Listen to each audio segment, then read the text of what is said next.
And we are back. Yay! Everyone is hydrated or otherwise. Mm-hmm. Had a nice pee. It was great. Also got a beer for more pee. There you go. Indeed. I am drinking some Coke Zero. So what do you guys want to do now? You still got this fellow around you. If you did want to ask some more questions, and Briarstone, or should I say Magic Bird, did not spot anything specifically weird going on, nor have the rest of you with your passives. And you know where Barthen's provisions are. Didn't you say you needed 15 to pass it? I said above a 15 because, you had the okay. 15, so I was going to say you needed more than that for this. Oh, damn it. Yeah, we're probably going to get surprise attacked or something. Oh, God. Yeah, it wouldn't surprise me. I asked the person if there's a church nearby, or... Yeah, a church. Or like a congregation. Yeah, I'm sure there must be. And if he can point me in the correct direction. Yeah, they have a church to Palor set up.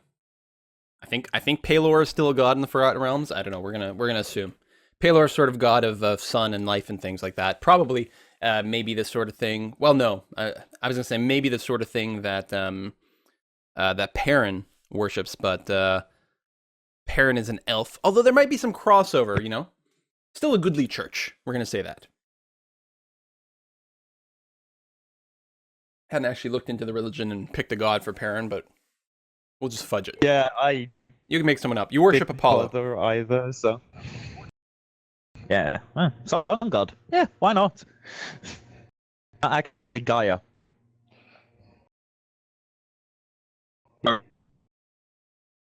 Your mother.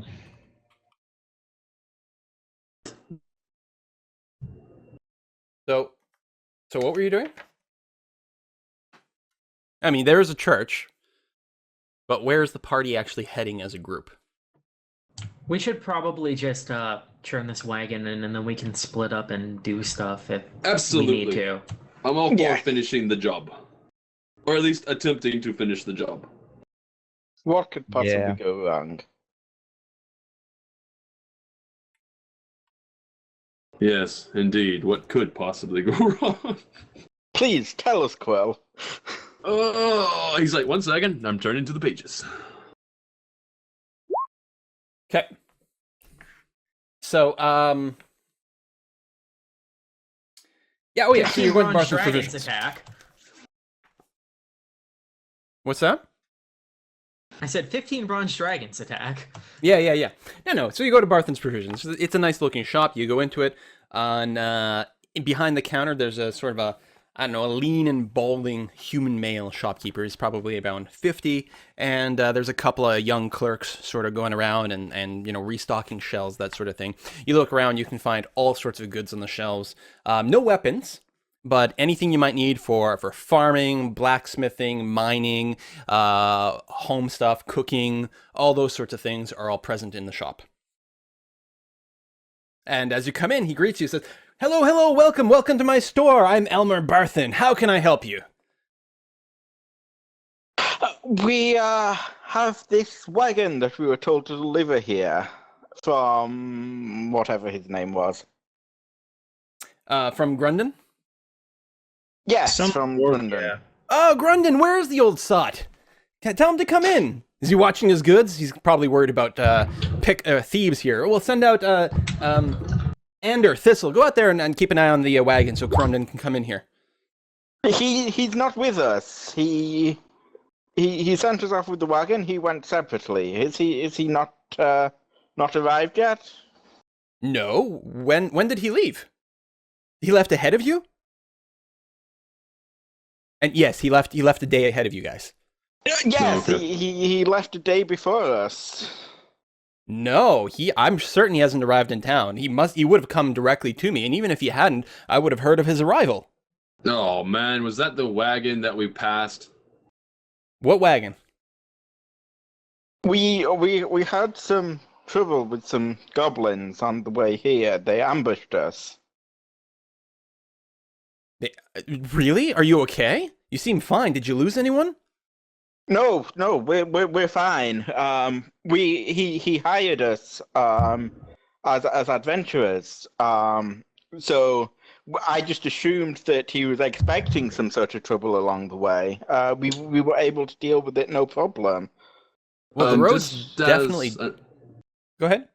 I was gonna say, just as an aside, I had put it down in chat there on D20, but I'm just keeping watch outside. I'm looking outside the window now as everybody's talking. I'm just kind of keeping a watch on the wagon myself. Okay. Yeah, the two stock boys are actually starting to remove the goods from the wagon. You know, they're undoing the ropes and things like that, and starting to unload the barrels and things, and checking to make sure that everything is good with them. Okay.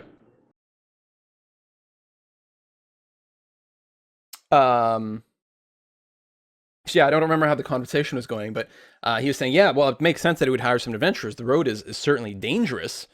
And now I'm really concerned that something might have happened to him, because he should have been here by now. He should. Did you see anything along the way that, I mean, I guess you guys were ambushed. Could it be possible that he was ambushed in the same spot? It could be. There was There a were no wagon, bodies, though. but yeah, no bodies. There was just a wagon. Did you search around the site? We did. Oh, No. You guys searched the wagon. Well, Oh, what was that, Taki? Taki grabs the map case from his purse and throws it on the counter. So yeah, Elmer Barthen picks up the case and says, oh, yeah, I've seen it. Grundon, he never goes anywhere without this case. It's like, he treats it like it's the most precious thing in the world. It's definitely his. that's not good. that is not good. Oh, crap. So now what? Do we go back and try to find him? I think it's probably imperative. Well, Grundon says that, if the goblins have set up multiple ambushes in the same spot, it feels likely that they might have a lair nearby. I think we should probably go and try to make a rescue, and if we cannot actually make the rescue, If he's still alive. well, that's just it. That's even if we can't make the rescue, I feel it's imperative that we go and at least try. Agreed. Well, you're very kind to offer that. Clearly, you guys, I mean, to be able to handle a goblin out ambush and then be willing to go back in, you must be real heroic sorts. I feel like I should offer you something for the task. So I promise you, if you return after finding this lair, you will be rewarded. That's very, very kind. Reward is not needed, but it will help me buy drinks, and I would probably need a drink after this. So yes, well done. Okay, and actually, what he'll do is unnecessary. He'll also help equip you guys with. I mean, the ambush site was about half a day away, and it's night now as well, right? Or night is getting very close to falling because you got because of where it was with the ambush. So he says if you guys are planning on going out ahead, I can equip you with a spare lantern, and actually I can lend you 5 horses from my stable. That way you'll be able to make the journey in considerably less time. Maybe you should give us 3 horses and 2 ponies. Okay, maybe 3 horses and 2 ponies. That makes sense for the halflings. Yeah, so I also like the idea of going in at dark time, nighttime. We might be able to catch them, A, off guard, B, even better, maybe asleep, or just waking up. Either way, a good ambush is a good ambush. Yeah, I'm happy to go along with that. Okay, so he'll refill your water skins and give you some fresh trail rations. So 2 days worth of trail rations each to help outfit you for the thing. And then yeah, he'll bring out his horses. I mean, they're not particularly like fast horses or fancy in any way whatsoever, but they're certainly a lot faster than walking. They'll cut your trip time in about half. Yeah, and yeah. So 3 horses and 2 halfling war ponies. Excellent. I am, anything we have to do before we go, I think I'm probably good to go. I've got everything I need. All right. Yeah, I'm good to go. Okay, so you guys go out there. It doesn't take long for the 2 stock boys to get the horses ready. They're quite used to that. Get everything saddled up and everything. And while you guys are waiting, because Magic Bird continues to be sort of generally so vigilant and paranoid, I will grant you 1 more perception roll. Okay, then. Thank you. Let's do this.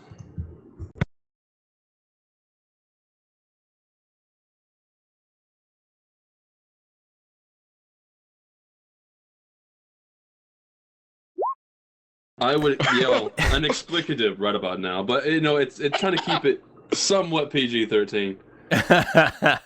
Oh. You see a little boy somewhere, and all of a sudden in your mind, you're convinced that person's secretly a necromancer. Wow. Oh, well, good. Obviously I haven't done shrooms in a while. Do you Yeah, tell so it's us fine. about this evil, scary necromancer? Yeah, it's a 6-year-old boy. He's sitting there. He's playing with some marbles or something, and yeah, clearly he's casting some sort of like undead resurrection spell that's going to take over the city. No, Dude, nothing like wait, that no. happens. If okay, good, because I was gonna say if I see that, then it's imperative for me to act on that, and I have absolutely no choice but to act on it because I rolled a 1. No, you don't. You're not crazy. Okay. You're not a crazy Okay, person. good. I mean, to the extent of it, I almost feel like maybe I saw one of the guys outside doing something weird, and maybe I'd like scruff them or something. Say, what are you doing? I don't know, but whatever. Oh We're gonna yeah, leave it. like maybe you think that one of them like pocketed some of the goods from the wagon. Yeah, or maybe I saw that, or felt like I did. Well, if that's what you want to see, you could, and if you want to act on it, you certainly could. I think I may as well, just for the integrity of rolling a 1. All right. So yeah, you're convinced that the one called Ander has pocketed something from the wagon, and you say like, everyone, check your pockets, make sure that no one's had anything stolen from them. Yeah. Okay, I'll say that. I check my pockets. As do I. Everyone checks their pockets. Who was carrying the rock? I was. Yeah, the magic rock is gone. Oh, Well then. The helix fossil has disappeared. so I still feel that it was Anders who probably took some things, so maybe I would just start to point him out. Or at least I won't point him out, but I'll talk to the innkeeper there and let him know that he might need to keep an eye on him. He says, I've known these boys my entire life. I find it very hard to believe that they would steal anything at all. They're practically like my own sons. Well, you know best. I said, well, someone had to have taken the fossil and ask everyone to empty their pockets. The shopkeeper's like, I'm not emptying my pockets for you. That's ridiculous. Well, at least You in the probably just party. dropped it along the way. The trail is a rough thing. I say, well, at least everybody who was traveling with me here. Sure, I'll go along with that. I'll empty my pockets. Sure, I'll- why not? Empty my pockets. As a man of the cloth, I have nothing to hide. Obviously. No, sorry.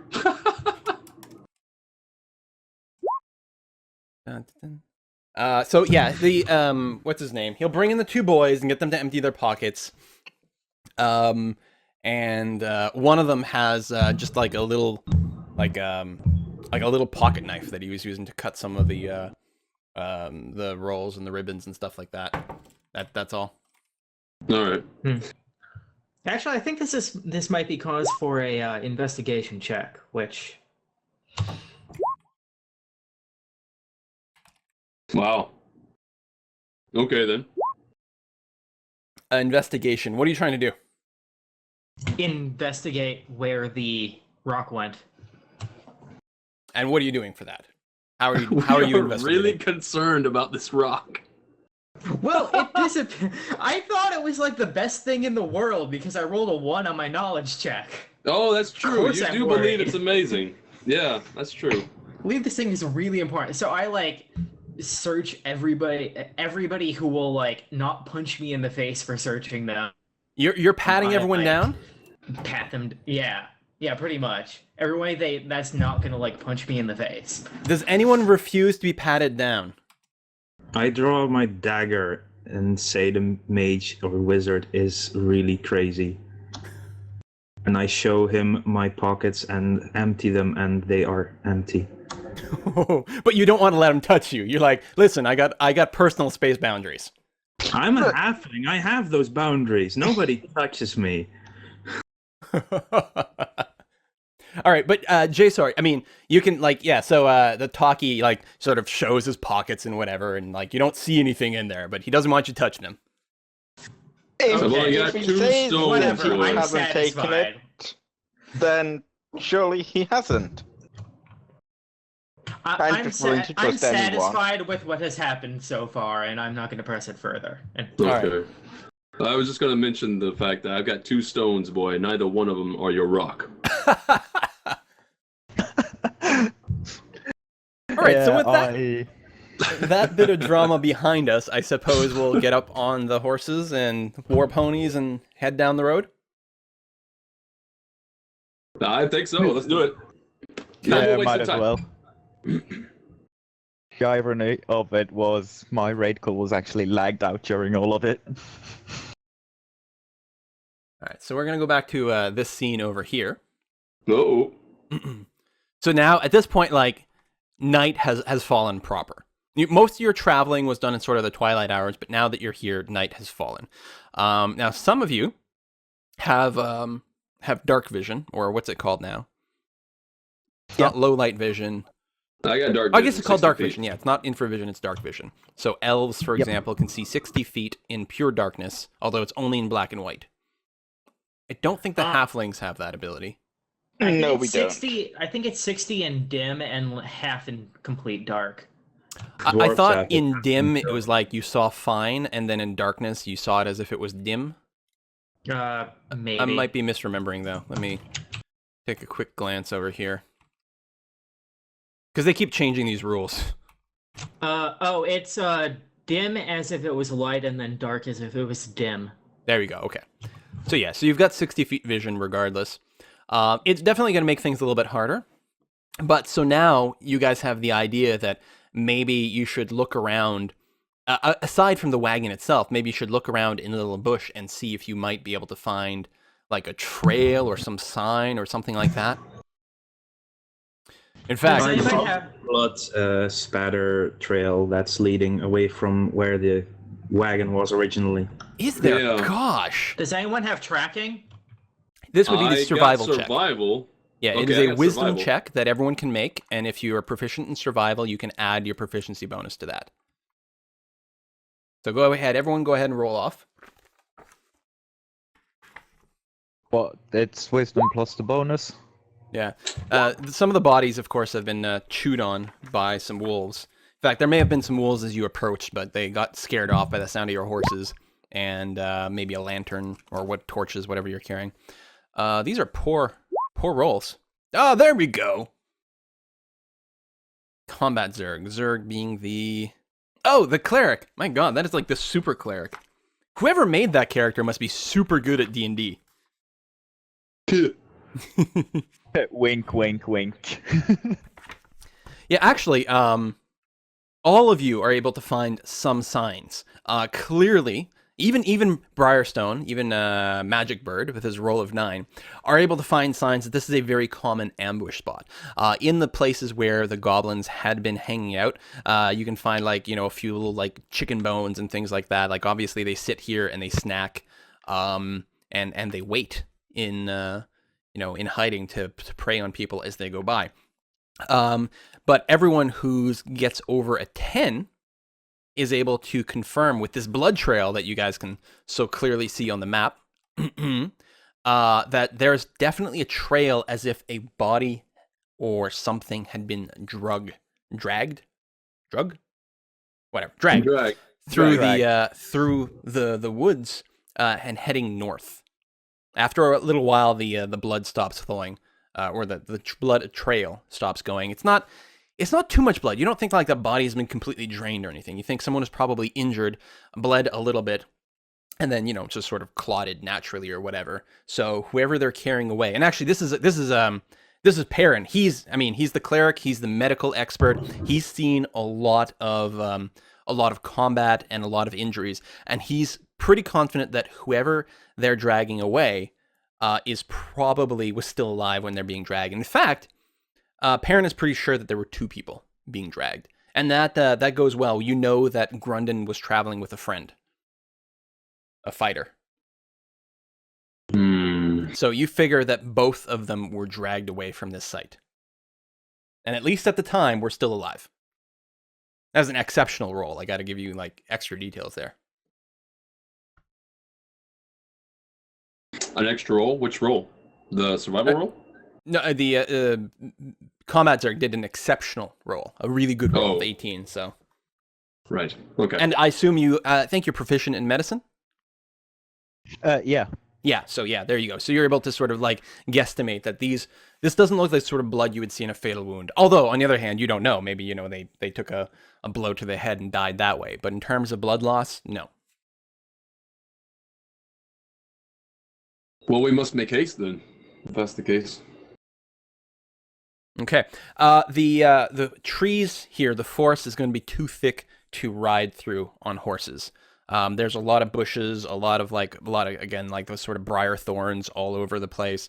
And it would be difficult to do. Also, especially the rogue might suggest this, that if you want to make any sort of stealthy approach, having a horse sort of charge through brush is not the way to do it. No, we should probably be on foot and probably slow moving we forward. should find somewhere nearby that we can tie up the horses. That's a good idea. There's always the risk. You probably want to bring them further away from the site of battle in case the wolves come back. But other than that, not actually directly at the ambush site, but fairly near. Mm-hmm. The advantage of this is any wild creatures that would be attracted for scavenging would be attracted to this site and would be less likely to go after the horses in any way whatsoever. It's probably fine. So yeah, you can go and you can tie off the horses somewhere, and these are pretty chill, bomb-proof horses. So they're not going to freak out. They're just going to sit there and graze and fall asleep. Well, as much as horses sleep. All right, so you can definitely do that. Cool. One of you even has animal handling, so that's you're like, oh no, this is going to be fine. They should be chill. Yeah, it'll be okay. I used to be a shepherdess, so used to be a shepherd. Yeah. Actually, I have animal handling. I didn't realize that, but I'm proficient in animal handling. Huh. All right. So now that you guys have dealt that, are you following the goblin trail? Yes. Yeah. Definitely. Okay. I use my Mask of the Wild and then move in the direction. Okay. So I'm you the need more same stuff. way, actually. So tell you what, why don't you guys line yourself up in your marching order down here? Because again, this is relatively dense brush. You'll basically have to go one at a time. So arrange yourself in a line. Should we have the rogue scout ahead? Well, don't most know. of us, I think, Should can you? actually stealth. I mean, just a little bit, not like, like miles ahead, but... Yes, let's split the party. What could possibly go wrong? You could I have the don't rogue know. like 50 feet ahead, maybe. That might. That's what I mean, just like 30, 50 feet ahead. Yeah, Yeah. definitely. Shouldn't it not be the rogue, but someone who actually has dark vision then? That can actually see? Yes, I have dark vision, so I can see really well. Yes, please go ahead. You be the one at the front. I'm wearing medium armor too, so I don't have proficiency in stealth, but I think I'll probably, along with the idea that I have Mask of the Wild there, I What should be kind of able to. armor specifically? I have. Where is it? I write it down. Of course I did. If you say scale mail, we're screwed. No. I'll find it. For some reason I didn't actually write it down last night, but I actually I know think the. you have leather. Was it leather? I think so. No, actually it was hide. Hide armor. You have hide armor? Yeah. Okay. That's fine. Yeah, hide does not give you a disadvantage on stealth checks, so that's really good. Good. Yeah, because I just remember it was armor class 12, and then it cost all of my 10 gold that I got for being Right, a that's right. folk hero. But the extra. Yeah, indeed. So I'm gonna actually put that down right now. Mm-hmm. Okay. All right, so we're going to have Magic Bird, say, 30 feet ahead of the party. Just to give a little bit of vision and maybe a little bit of stealth up ahead. And then the rest of the order is going to be Seraphina behind, then Perrin, then Portia, then Jasor.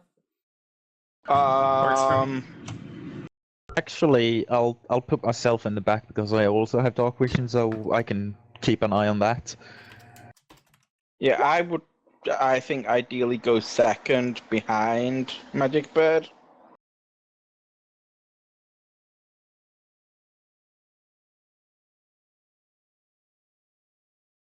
Right, it's that way the fighter is not too far away. The other fighter. Okay, so now you guys are locked in on that? Works for me. I think that probably will be just dandy. All right. So, yeah, you start marching down. It's certainly, it is dark. Luckily, you do have your dark vision. And it's only 60 feet, but to be honest, in forest this sort of dense, you're not going to see that much further than 60 feet a lot of the time anyway, so it's not that that dire. You are, I'm certain, creeping relatively slowly and quietly. Remind me what your passive perception is, Magic Bird? 12. Okay. So, yeah, so tell me about exactly how you're moving through this. What you're looking for. Well, obviously, I'm still trying to keep an eye out for the brush and anything that may have been disturbed as a body would have been drugged across, or where the foliage might be less dense because of a path. But as we're going forward, I am certainly also looking out for anything that might be large, like stones, anything that moves, sticks, that sort of thing, trying to make sure I move them out of the way for the rest of the party. So it might be relatively slow, but I'm trying to make sure that everything is as stealthy as possible. Okay, well that sounds pretty good. Now, after doing that for about 10 minutes, you actually, because of your attentiveness, you notice a snare line going across the path. Nice. Snare line. I could disable it, right? Or no, probably the rogue. I mean, you could probably, it's just, mid-shin height. You could easily step over it now that you know where it is. Mm-hmm. Just leave it there? You could, or yeah, you could have the rogue try to disable it. I think that having the rogue disable it might be a better idea, just in case if we ever have to leave the area in a haste. I don't want anybody to get caught. So yeah, if we can disable it quietly is the key. Let's do that. Yeah, especially since not all in our party have dark vision, so... I'm sorry, but when he said snare line, all I can think of is that there's like this giant line of marching drummers.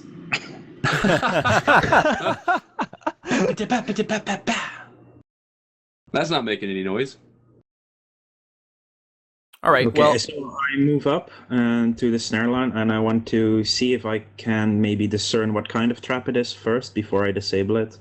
right. Well, it's one of those where it's got the sort of lasso on the ground that if you trip the snare line, it's got the tree that springs up and snares you at the foot and then hangs you up in the air upside down. Very sort of classic cartoony kind of thing. In fact, you could easily disable the trap simply by setting it off. It would make a little bit of noise. Alternatively, what you can do is sort of undo the snare and then slowly release it and then the tree would sort of spring back up kind of silently at that point. So it would Wait. take a dexterity check. And I'd say for this, if you've got proficiency in sleight of hand, I would apply it here. Or I don't know if there's a disable trap skill. I didn't think there was. Oh, I actually forgot something. There's a thieves kit, but there's a rogue rule. I need to look it up for a second. If you're using a skill you're proficient in, some of those skills they kick in later. Yeah. Now my expertise, as I did not set it up, which two skills or thieves tools and what skill am I an expert in? Right. You can go and set that now then. Okay, I would like to have sleight of hand and stealth. Okay, so your proficiency bonus will be doubled in those. So with this check here, you can add +4 to proficiency, plus your dexterity.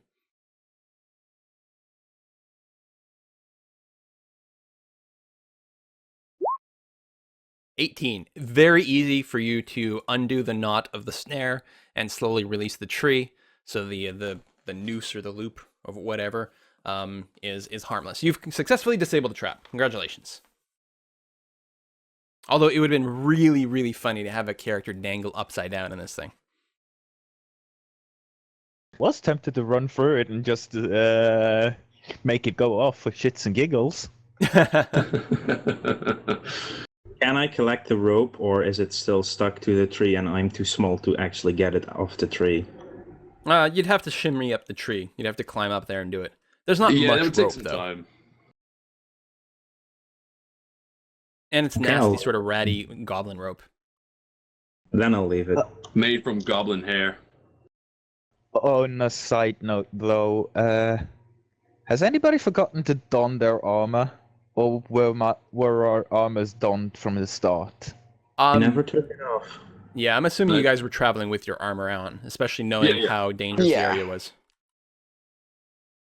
You have Yeah, to take I it off to travel with sleep, armor. generally speaking, but I don't even sleep, so... that's I'm an elf. I don't even sleep. I just trance a while. Freaking elves. Yeah, they just sit there cross-legged, Worse than staring off into Vulcans. space. All right, now what? Yeah, I guess we continue on our way. Okay. Same as before. Still very Mhm. cautious.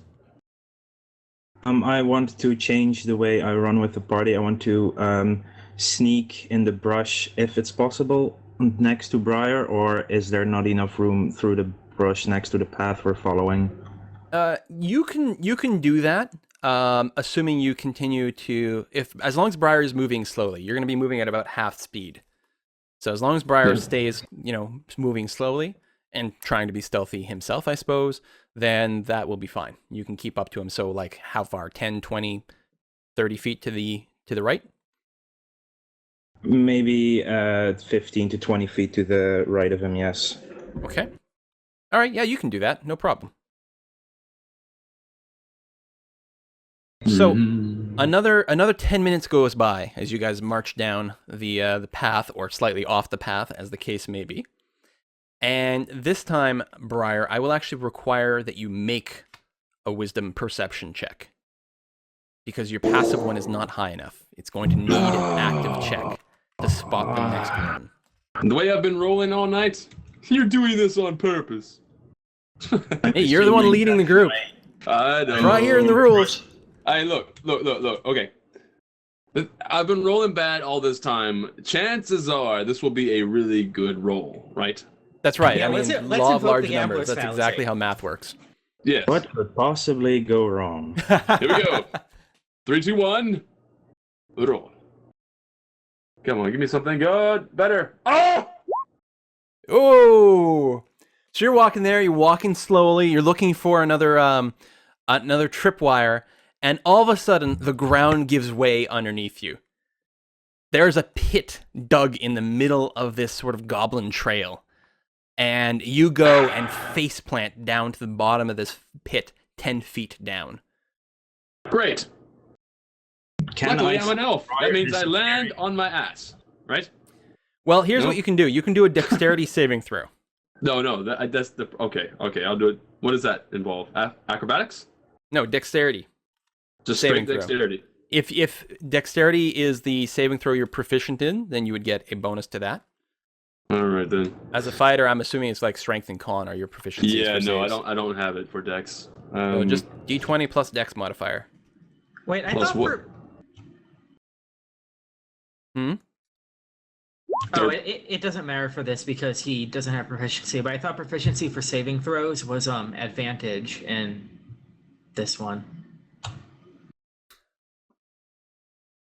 I'd have to double check, or someone else can double check, but I don't think so. I know that the dwarves get advantage on saving throws against poison, I think, and elves get advantage versus charms. But that's different from proficiency, I think. But you can double check. In any case, he makes the check here. Whoa, And really? so you fall, but you drop into like kind of a roll. It's not the pit's not steep. It's sort of like the walls of the pit are kind of slanted. So you're able to sort of tumble down it and then come back up on your feet at the bottom of the pit, and you take no damage whatsoever. It's Oh, that's also good. not going to be particularly hard to scramble out of this. Then that is exactly what I would want to do. I will meanwhile hurry forward and look down the pit and check that nothing terrible has happened. Yeah, if I start asking for healing, I need healing. Need a medic here. Does the noise of Briar screaming alert anything in the neighborhood? Wait, did I scream? Definitely You there's just some like scream for birds healing. that suddenly like fly up out of the trees in the darkness. And there's like the forest sort of erupts in chirping of angry squirrels and things. But Oh, other than good. that, you are not attacked. Maybe they're all asleep, or they were asleep until this. All right, Mhm. fine. So you trudge on down the trail some more? Absolutely. Yeah, I I'm mean at this still point you figure you're fine. immune to traps. Yeah. All right, so you guys walk another 10 minutes in the wilderness, and then the trees sort of like open up just a little into a bit of a clearing, but actually right before you do that, you run into like a little tiny creek, and the trail goes alongside the creek, and that leads you to this just tiny little clearing, and there's sort of a hillside, and in the hillside, there appears to be a cave. Nice. So let me load up a new map. Although before I do, this is the point in the adventure which I will award some experience points. Everyone can mark down that they have 75 XP. Whole 75 XP for successfully navigating the goblin encounter and finding the goblin hideout. Sweet. All right. Then we only need 300, right, to get level 2. Not that we would level up during a fight anyway, but still. So following the goblin's trail, you come across a large cave in a hillside, a couple of miles from the scene of the ambush. A shallow stream flows out of the cave mouth, which is screened by dense briar thickets. A narrow, dry path leads into the cave on the right-hand side of the stream. So let me pull up a new map here. You guys can discuss what you want to do. I think this is the correct map. There we go. Now with Fog of War. All right. We're getting fancy. We are. Getting more dangerous. There are a lot of briars on this map. Mm-hmm. Oh, and you know what I gotta do? I gotta grab your peoples. I forgot about them. Yeah, there's a Briars and there's a bridge, which is all the same person apparently. Nice. Reference to your character creation live stream. Yes, For indeed. anyone not in the know. Copy from there. And paste over here. There we go.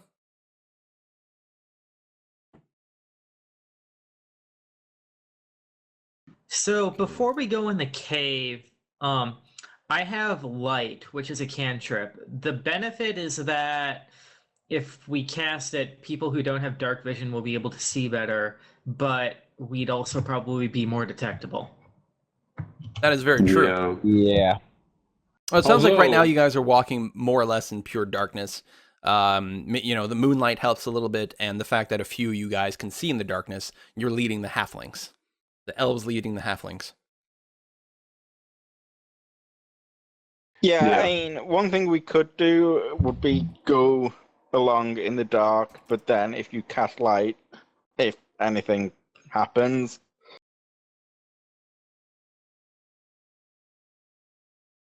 Is there any light emanating from the cave at all, or is it also completely dark? I'd say it's completely dark. Question: do we have to make a roll or anything to know the? I'm guessing the biology of goblins, whether or not they see really well in the dark. That's a great question. Let me take a look at what kind of skills. Certainly, that would be an intelligence thing. Yeah. Here's another question for you, Quill. Hmm? Us with dark vision, I'm just looking at the map here. We have 60 feet range on that. How much of the map can we actually see? I don't know, about that much. I suppose I could adjust one of the angles a little bit. I think we're it's going mostly into like a the rock. cave, Like so there's not going to be. this is just like you're just being cut off at like things that cut off vision. Yeah. Yeah, we can't see past the briar bushes, and we can't really see past the rock wall into the cave. So Yeah, maybe like a little more than that, and then the angles just don't work out. yeah. I suggest to Magic Bird to sneak across the creek and sit in the brush so he can look inside with his dark vision. Okay. In terms of the role for the goblin information, I'm gonna suggest that that would be intellect plus maybe history. All right. I would be a very poor choice for that. Or nature. Let's say you can use either one. Shall we all roll that? Yeah, you can all roll it. Somebody has to know something about a goblin. Oh, Hey, that might work. you always count on the wizard. That's what it comes down to. Oh, you guys are all doing well. Yeah, as far as you know, goblins are relatively nocturnal creatures, and you're pretty sure they have excellent vision in the dark. And they were out in the daytime earlier, so they probably don't have any sensitivities to light either. So No, all right. no. Well, we're just going to have to. What I would Yeah, do they is don't. I They would- don't have a preference to the dark. They're not like the drow, but because they're effective in the dark, that's often when they operate. Plus, they're sneaky little buggers. Well, I vote Yeah. to light. I think we should try to be well lit. Yep. Just light it I up. like the idea of being able to see where I'm going. Okay, so Because you're they're gonna use a going to light see spell. us anyway. Yeah, so I'll cast light. I think I can cast it on. I think I can have however many of them active I want, so I could just put it on the halflings. Yeah, duration 1 hour. You touch an object that is no larger than 10 feet in any dimension. Till the spell ends, the object sheds bright light in 20-foot radius. Light can be colored as you want. You can cover it with something opaque. I mean, don't cast it on the halflings. The idea is, ideally, what you would do is you cast it on something they can hold, and then they can pocket. Like you put on a coin is a very classic thing to do. A glowing halfling. You're real A boy. coin taped to the bottom of a scroll case is like your go-to flashlight. You know, like your electric torch. Yeah, I don't have whatever you guys anything have in on your me. inventories. I don't have anything. Could everyone check their stuff and pockets, or if they have something small I could put in my pocket? I don't know, maybe a I- rock? Yeah, maybe somebody has like a helix fossil thing that we could cast light on. Could be helpful. Are you guys are all rooting through your pockets to see what you might find to put the light on? I have an idea, if nobody has any better idea. We could also light up one of my bolts. Oh, that's an interesting 'Cause idea, because then you can It'll always be in fire my the bolt bolt, and somewhere. Yeah, exactly. No, sure. Honestly, I would be happy to have my shield glow. Oh, well, that works too. Okay. So I guess we take the time to cast it. Shouldn't take too long. Okay.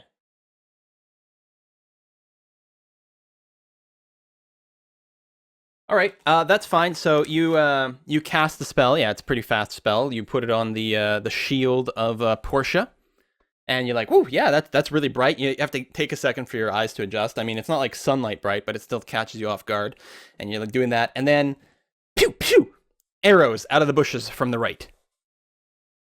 What? All right. God damn it! Roll for initiative, and I'm going to say that you guys are all completely surprised as you're sitting here discussing lighting and things like that. And a couple of you guys had started rooting through your pockets before Briar got the idea to just light one of the arrows, and then Portia suggested the shield. Okay. Initiative check, you said? Come on, give me something. Oh, that didn't work. I wonder why.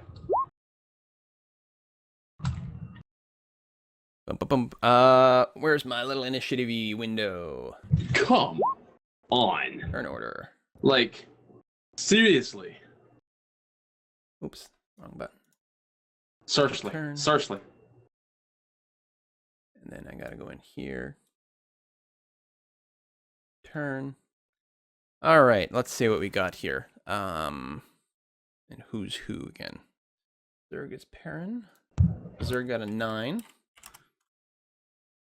Briar got an 8.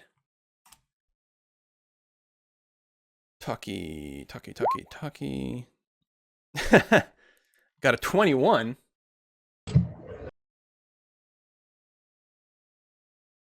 I get to act 70 times before anybody else.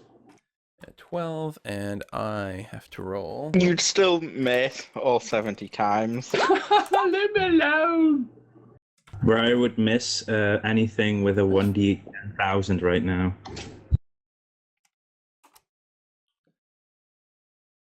And what is the DM roll command? GM roll or GR, that's what it is. /GRD20. Okay. Good, so I can make secret initiative rolls so that you guys don't know how many foes you're fighting in the future. But it doesn't really matter for the first round because you guys are going to be totally surprised. So I guess actually I'll just run through this, bring it back up to the top, and then attack you from the bushes. So I'm going to suggest that Portia being fully lit up is the target of their attacks. Sounds reasonable. That's good though, you know, with the shield and all. A 16, I believe, is a miss, correct? Yep.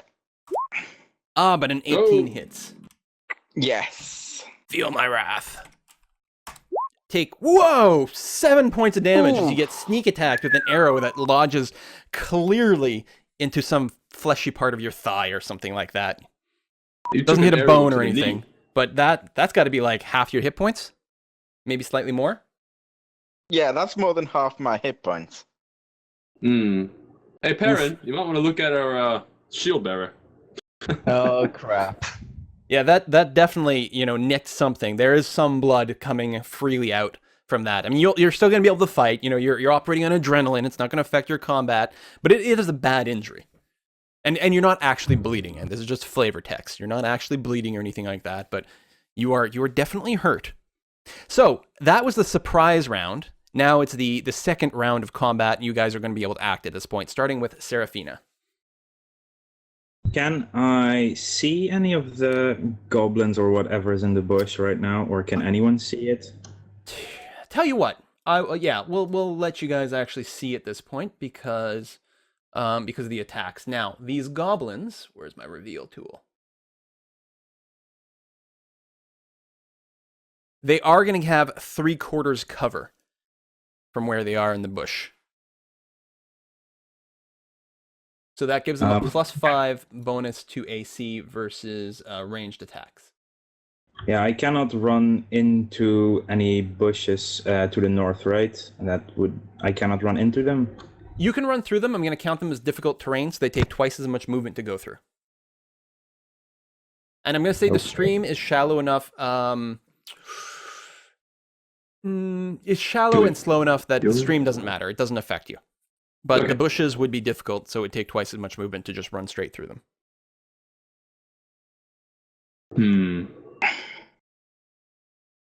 God, I miss face stepping right now. Oh, Does briars actually mean briars, or does it just mean shrubs? Because I'm thinking I probably wouldn't want to go through them Oh regardless. no, they're pokey briars. They'll get an attack roll against you as you move through. Yep, That's the that's way what I'll I treat thought. it. That way, the more heavily armored you are, the less likely that you'll be scratched. Okay, I go sit in the briars to the north of where we came from. I'll say entering the briar is fine, and also exiting the briar is fine. But if you're moving through a briar tile, that's where you take the damage. And it won't be much. It'll be like 1 point of damage. Can I still fire an arrow at one of the goblins? Absolutely. Okay, I'm gonna try and hit the... Well, I can probably only see one of them from here anyway. They're still going to get the 3/4 cover, but you can take a shot at them. You may as well. It's better than doing nothing.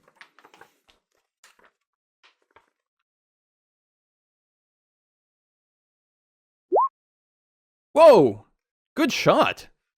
Good shot. Yeah, you can indeed hit the one, I guess the top one probably, the closest one to you. I hit it, so... Yep. Roll your damage.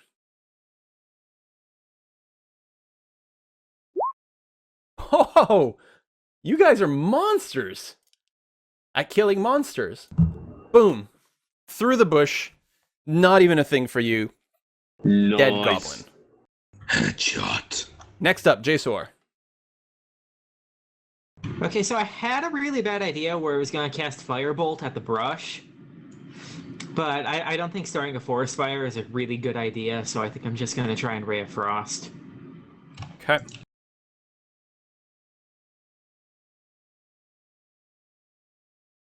That seems reasonable. Frosty. Ooh, that is a miss. I mean, even without the brush, it would have been a miss, but the brush is not helping you. You can move if you want to, but other than that, it's back to the that's my turn. goblins. I don't like the fact that I'm, like, in the front. However, I was trying to use the Mask of the Wild the entire time. I don't know if that's going to help me currently. No. You're pretty exposed. Yeah, I think we kind of got to the outside of the cave and then thought, yeah, we're safe now. There's nothing bad going to happen. Okay, what could possibly go wrong? So Seraphina might be a target because she's shot, but being in the brush there, I'm going to say the goblin's going to prefer an open target. And yeah, you are pretty exposed. I mean, there's still the brightly lit shield. Tell you what, I'll roll. So on a D2, on a 1, it's going to be Magic Bird. Otherwise, it's Portia. It's going to be Portia again, which is quite bad because she's already really hurt. That's kind of... Yes. There's no way I can actually, as a fighter, step in front. I also don't have protection anyway, so never mind. So That's that is a miss. So you're fine. And now Portia, you get to act. Excellent. Okay. I will...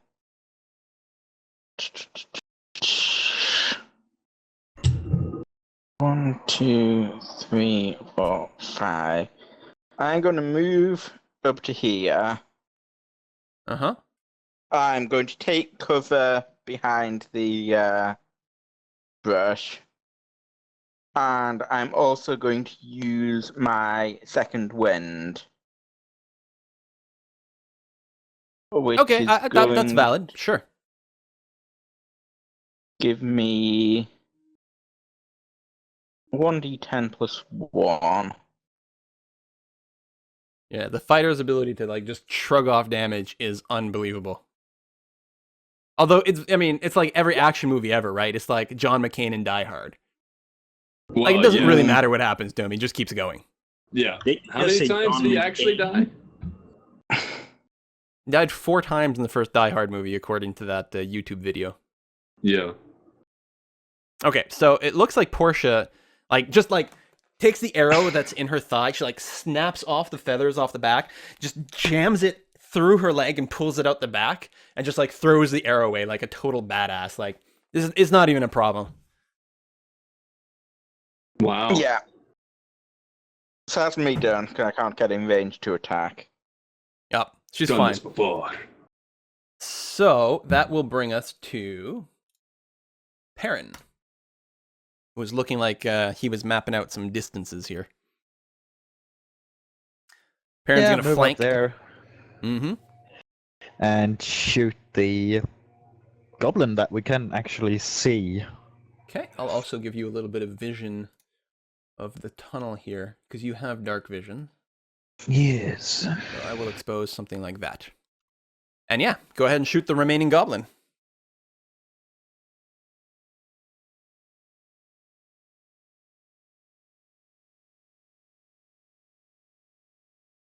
Vengeance is a beverage best served with. Frosty. Yes. No, natural one. Yeah, you stabbed yourself in the foot with your own arrow. Yeah, no, we don't do critical failures. Mostly Okay, because they're worse for PCs than anything else. But you do, like, it's not even close. The arrow sort of just like you like miscock it or knock it, so that when you like release the string, the arrow's sort of still there in your hands. You're like, oh crap, and you're having to like reset it. You'll be able to take a shot next turn.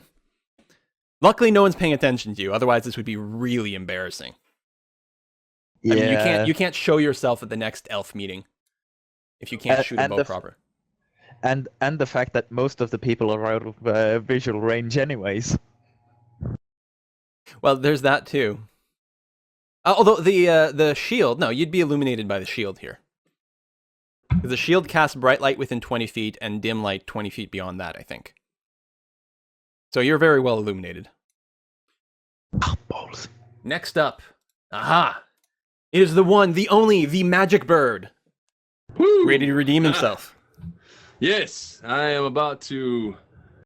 It's Although time. he did spot that one trap, and you did not get injured by the pit trap. Apparently, That's you're true. like, what you really are is the party rogue. I'm the party rogue. Yeah, apparently. I like it. Serafino's like, no, I'm just like an assassin, that's all I am. I'm not a rogue. It's time to get a good cuck on this knock on this goblin. Wow, knock. I should shut up. Let's do it. I'm going to try to shoot right through the briars because I don't want to go through the briars. All right, well, this shot has your name all over it. Well, you could technically move up to me, next to me, and then move another square because. How far? I have 35. Actually, that's true. I have 35. Yeah. So you could So- go between the briars and the stone. I can go here. 1, 2, 3, 4, 5. You could easily reach there, or whatever. Because yeah, you can go there. Yeah, easy. If I'm he gonna goes there miss. like that, he does go through 2 patches of briars. So Well, that's not. I'm assuming he's walking around the briar. Yeah, I which go you around. can easily do. Yeah, Okay. I have enough speed for that. All right, then. So let's hope I don't miss Yeah, he's because like otherwise I something will like be this target. to that. All right. You got the perfect shot. No pressure, No. but you better not screw this up. Yeah, thanks. Here he goes. Ooh. Ooh. Whoa! Natural 20, critical hit. Ooh. Wow. Actually, can I pick targets? Can I like shoot him in the foot, which pins him to the tree, and then I slit his throat? God damn it! It's the best thing I've done all day. Sure, Alright. why not? All right then, pin him to the tree. Well, roll your Execution. damage first. We'll see how well it does. All right. You could double one on your damage, of course. Oh god, that's Not true. to jinx you. Well, thank you. But this is it. Thank This you is your for not moment. jinxing me. Do I do +5 for that too? Uh, For the damage? no, it's only your die roll itself that's doubled. So you're gonna roll 2 dice, and then you just add your modifier once. All right then. So it's 2d6. Okay. And the modifier once. What do we get? Ooh, that's good. Ooh, that's really good. And what's your modifier? And my modifier is +1, I don't guess. know. Because you Yeah, I always guess it's just you're +1. gonna add your dexterity modifier. Okay, so it's just +1. So yeah, Yeah, 9. so that's 9 points of damage. So yeah, that's what you do. You shoot him in the foot, and he's like, he drops his weapon in pain, and you just walk up to him and like, do you have a dagger or something? Proficiency. No. Okay, I on the don't have a weapon. dagger, but I can just bash his What do you head have? in. Short sword, rapier. What do I have? You must have a I have melee more weapon. bolts. I could do. I can go all Legolas on him and stab him in the eye with my bolt. Yeah, why my not? next bolt. You shoot There we him go. once, then you draw out the next arrow, and you're gonna shoot it, and you're like, hold on. Bah! Yes, flare. Bolty Head, Twitch TV. Thank you very much for subscribing. Speaking of Bolty bolts, Head, I know Bolty that Head. name. I've seen that name. I've known that name, and you, sir, are not that. Well, no, you are that name. Sorry, I was going for a quote. How come I can't mark this guy as deceased? Sometimes these pop-ups don't pop. Boom. Actually, Haverl has a good point. I may as well keep to my principles. I should stomp his head after I'm done with him too. And are you looting the body? Oh. Make dexterity save for slipping on blood. I'm an elf. I got this. So are you looting the body after that? Myself? Yeah, Yeah, I may as well. I mean, I'm right next to the bodies. you are. One of them's got a little pouch with just a few copper coins. Let's say 10 coppers in there. 10 You can try to coppers. pocket it Ooh. before the rest of the party gets there. I don't really have a great sleight of hand. And you know Alright. what? I'm still picking up my pocket, but if anybody asks about it, I'll just let you know. Okay, when you put it I'll in your say pocket, you feel something else in there. Uh-oh. Well, I'm not into this kinky stuff. There's some sort of stone in your pocket. What? Another my- fossilized Pokemon. Wait. It's So I back. have... Huh? Yeah, How did it get sure in enough, my you take it out and it's the rock. The Rock. The rock. Well, you know Wayne what? Since I'm actually upset about The Rock, I'm throwing it into the bushes. All the while, I'm looking at Magic Bird and just wondering, what the fuck? Like, obviously, if it's in my... If you see me, my reaction, you just see me throw the damn rock away. It's like, obviously, I didn't steal it to throw it away. Well, all Which Pear is knows why is you they- took something out of your pocket and then sort of threw it aside. I mean, That's it's, true. rock-shaped, I suppose. This goddamn rock. I don't want it in my life anymore. If it shows up again, well, I'm going to call a priest. Yeah, I don't know what Perrin is going to do about this rock, or what he just saw you do. Maybe he doesn't care. Maybe he does. About whatever he threw, I don't care. I couldn't see what I saw it was a round-shaped thing. I couldn't see if it was that so-called Pokemon rock. Well, and thank you, Vesuvius, for erupting from the Twitch chat and subscribing. Vesuvius. All right, so the rock has been disposed of. And if the rest of the party, if Portia and Seraphina and Jasor want to do a perception check to see if they spotted this through the bush, it'd be a hard roll, but it's possible. Oh, I whatever. don't Jasor in know. particular might be interested in what has happened to his rock. Perception is wisdom, I think. Yeah, it's a perception, so wisdom. Ooh,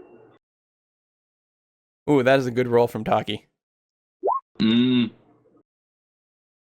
Yeah, no chance I saw that. I'm gonna say that Takriva sees that Magic Bird took took something out of his pocket, looked at it confusingly, and then threw it aside. Okay, that's fine. God damn it, he's gonna get all the Pokemon. I slowly walk up to Magic Bird and ask him, "What the fuck was that?" I think it was one of the rocks there that we was arguing about earlier. I'm not gonna lie. Seriously? What the fuck? But how the hell? God damn it! It's a magic rock. It's a magic rock, probably, maybe. I don't know. It's in my pocket. I don't like it. Maybe it's a cursed rock. It's making us fight 'Cause amongst those ourselves. goblins had it before, and they died. Then Magic Bird tried to get rid of it, and it came back to him. It must be a cursed rock that grants bad luck. Unassailable logic. Could be. Look, I have wisdom of 8. I move towards Magic Bird and the goblins to see how well I shot that first goblin because I'm kind of amazed by it myself.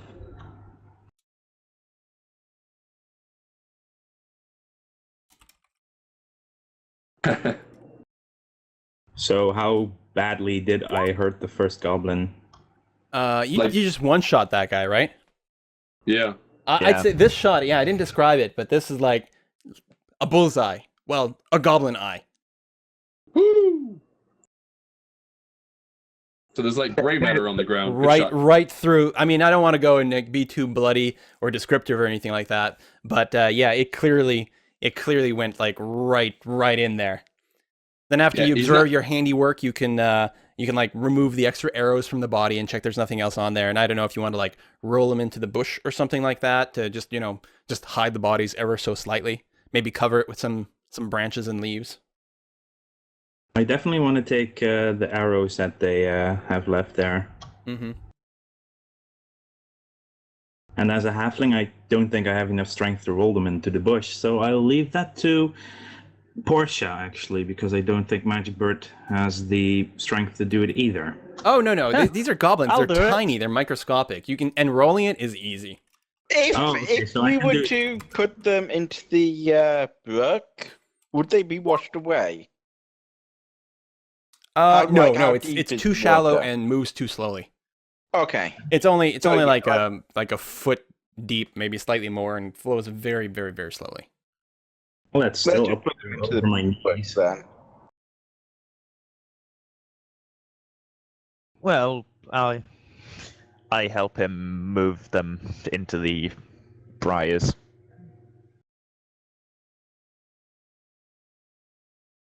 The corpses of the goblins, because why not? Well, I suppose, at least hiding it from anyone who could just walk by and see the bodies is probably a good idea. But after that, I think we should probably not tarry longer.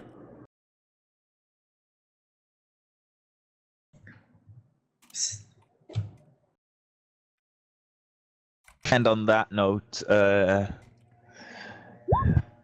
use my perception to see if there's any activity in the immediate vicinity, specifically in the cave right behind me. Yeah, that's actually... just going to say how much noise we probably could have made out here. There's only a little bit of noise, and if you do a you know what, Perrin, who's right there and has a pretty good passive perception. Is it what, 15? Yeah. You hear like a bit of I don't know how to describe the sound. Like a bit of a bark or a bit of a growl or something, maybe. Like a goblin there's bark a growl?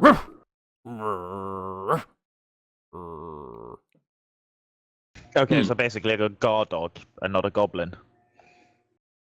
Yeah, and it's like yeah. Well, yeah, definitely not goblin sound. Sounded like a small dog. Certainly not a DMX. So, should be fine. Before we get in any more fights, I'm going to quickly expend one of my first level spell slots and cast Mage Armor on myself. Ooh, that might be a good idea. I have a rules question. Mm-hmm. My second wind, it said, once you use this feature, you must finish a short or long rest before you can use it again. Yep. What counts as a short rest? I believe. 5e? Sorry, what's that? I just said, what counts as short rest in 5e? I believe it's 5-minute break. Oh no, it's 1 hour. Ooh, wow. Okay, because in 4th it's like a 5-minute break. So a short rest in 5 is a 1 hour break. Okay. And during a short rest, you can spend, quote unquote, your hit dice to heal up some amount of hit points and things like that as well. But it would take an hour to do it. And I don't know if you guys want to do that right now. No. Yeah, we probably shouldn't. All right, so yeah, your wound has stopped bleeding. Apparently, you have like mutant clotting factors going on there. I mean, there's still like blood on your leg from where the wound was, but you're fine. You're like, nah, it's good. Don't even feel the thing. I've had worse. Just one time at Bandcamp? No, sorry. The Shield of Faith, does that work sort of like the Mage Armor? No, I think they do different things. Mage armor lasts like 8 hours, and grants AC as if he was wearing armor. Shield of Faith, I think, is like you can actually cast it as a bonus. Shield.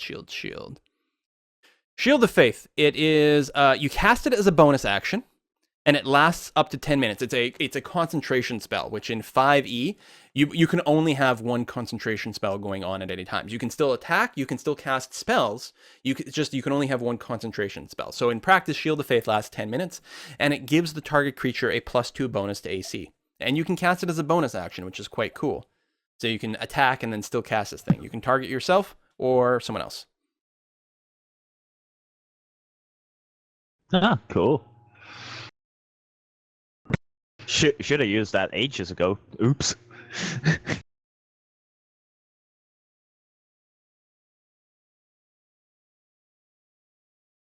Oh well. Are we moving along or?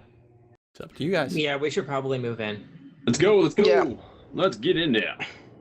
I want to move in first and use my stealth to see if I can surprise any goblins, because I see a lot of corners and edges in the walls that we don't know yet if there are any rooms there. I can't even see it myself, actually.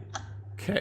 Partially, it's going to depend on where Portia goes with her glowing shield. Is that where Portia's going into the mouth of the cave right there? Well, yeah, then, yeah. but if people tell me to go to the back, then I can go to the back. But No, this can work, and then Seraphina can be there and sort of peek around the corner, and there's going to be sort of like enough other light. The problem is this, which you can't see what this is until I... Come on. We do this, we do this, we do this, we do that.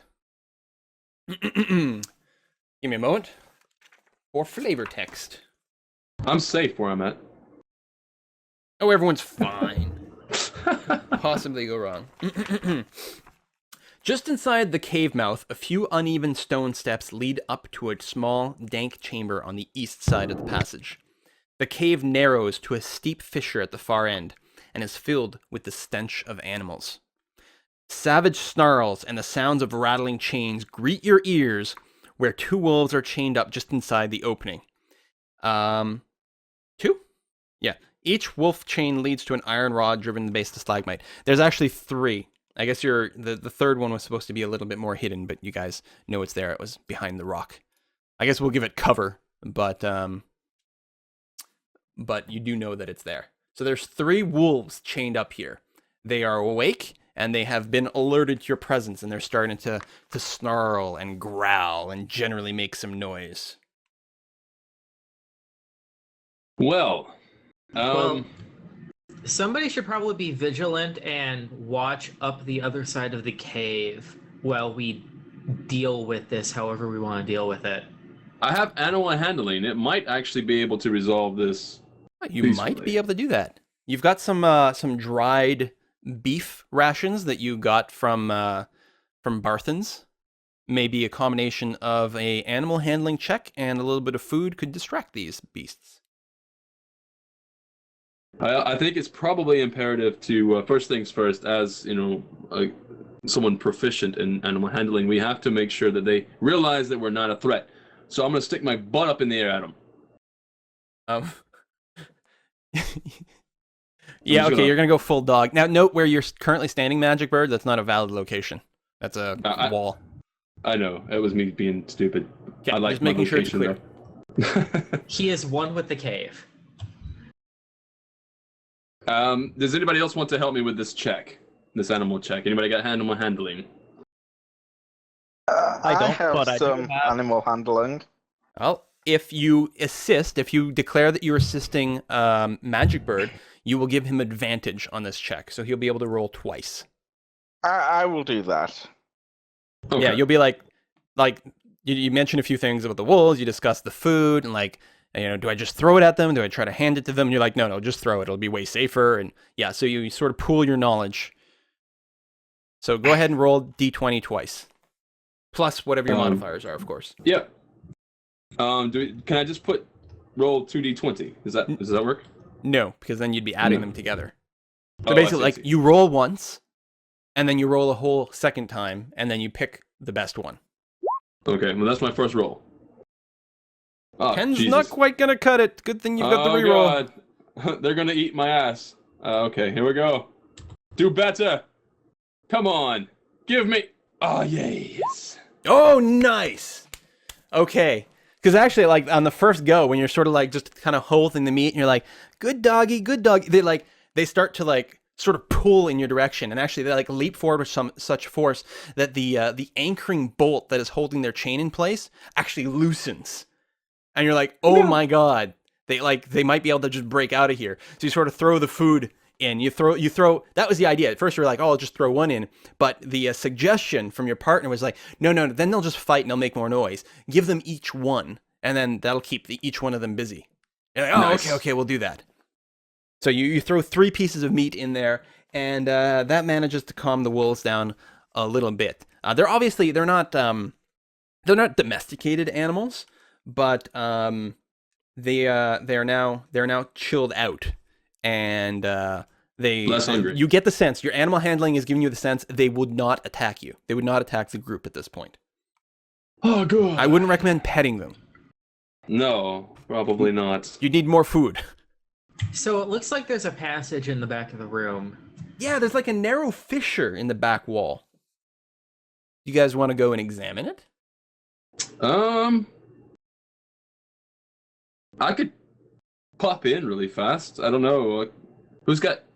Anybody else got faster speed? I mean, I could just hang out here with the dogs, maybe try to keep them calm while somebody else goes by, or... I could bugger over there, I guess. Given that I A, have animal handling, and B, am perhaps small enough to fit through the fissure, Ooh, it possibly should be me. Okay. I like it. Well, you can walk over there. That's fine. Also, if you die, it's not me. So it's good. So here's the situation. It's a narrow opening in the wall that leads to like a narrow chimney, or natural chimney that goes up. You're guessing probably about 30 feet. Again, your light is sort of, can only go so far. It's got dim lighting after the 20. And so it's giving you the sense that it probably goes up around about 30 feet. At the bottom here at the fissure, at your feet, there's a bunch of like just rubbish and refuse. Like it's almost like someone who lives up above is throwing garbage down here to get rid of it. And there's quite a few, there's some of them are whole bones, and they're just the ones that are just out of reach of the wolves. And other than that, it looks like the wolves probably grab bones that get discarded here and then just munch on them and crack them down. So there's a few whole ones, and the wolves get a little bit excited as you like step on them, and some roll down there, and then they get a new bone to chew on. It would be possible to climb this chimney. Not, you'd have to do some checks and things, but it's possible to climb up here if you would like. Not recommended, I don't think. Yeah, I Could And also, somebody like make- after you realize what's going on, you sort of like pull your shield back so that the light doesn't go up the chimney anymore. Could somebody make like a knowledge nature check to figure out what kind of creature would live like that? That's an excellent question. That's an excellent question. You can you could observe. You could take a look at the bones, for example. And go ahead and do a roll. I can use medicine on the bones, I guess. I absolutely. I would definitely allow that. There's actually a couple of things you can get. Yeah, let's see. So Let's nature say- or medicine or even survival. Survival would be okay too if people want to use those. So basically, you can make an intelligence or wisdom roll with those things as a proficiency.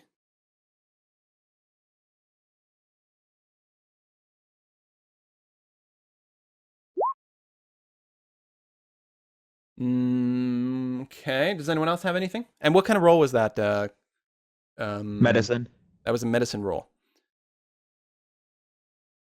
Okay. Well, okay. You can't identify the bone. You suspect it's from some kind of animal, but you're not sure what. You're not a vet, although you are a combat vet. But you can discern that the bite marks on this bone, it's from a mouth that is, you would guess, larger than a goblin. Something bigger than a goblin was chomping on these bones. And this is one that's been untouched by the wolf. That's not good. Now, not Something much larger. Like it's more like these are like troll? basically like maybe a little bit bigger than human size. Like maybe the jaw size is like somewhat similar to human proportions, but the teeth may be larger and more powerful. The strength that they bit into this bone. Do we have fire? Because I feel like we need fire. I don't know. You might have magic fire. Because I'm just thinking if it's a troll, we're going to be in trouble. Hey, here's the thing. As a player, I think that attempting to climb up this chimney would be a really, really bad idea. But as a character, I think that my character has a wisdom of 8. Make a wisdom save against bad ideas. And she kind of likes the idea of trying to climb up here. Even me with the intelligence of 10 and wisdom of 16, I'm actually tempted to climb up there. Well, here's the thing. There may be danger up there, right? But would they really expect someone to come this way? Yeah, I mean, I found this thing, and I had this idea, thinking, "Ooh, I could climb up there." And then once I had the idea, I didn't really want to drop it, you know. You might be fine as long as you hide your light and are also okay to like jump down if you see anything bad. I'm gonna do it. I'm gonna try and climb up. Can everybody fit in that chimney, or just Yes. the halflings? Yeah, Oh, we no, can. everyone can. The halflings would find it more comfortable. But on the other hand, it's like just the right size where you can do the thing where you push your back against the back of the sort of pipe and then, sort of shimmy up. So even if you're a slightly bigger person, it's fine. I suppose dwarves might be a slightly awkward shape to go up there, but even then they'd be able to do it. So Okay, everyone can go well, up this thing. If this is a party decision, then I will follow the party. I'm certainly not splitting. Well, tell you what, why don't we take a short bathroom break? And when we come back, you guys can, we'll have a decision. You can think about it while you relax. That cliffhanger. That cliffhanger. Da, da, da. Be back in a minute, folks. Hey, if you enjoyed this video, make sure to like and subscribe. Also, leave a comment. Did you know I read every single comment someone leaves on my video? That's insane. Why would I do that? I don't know, but I'll read yours.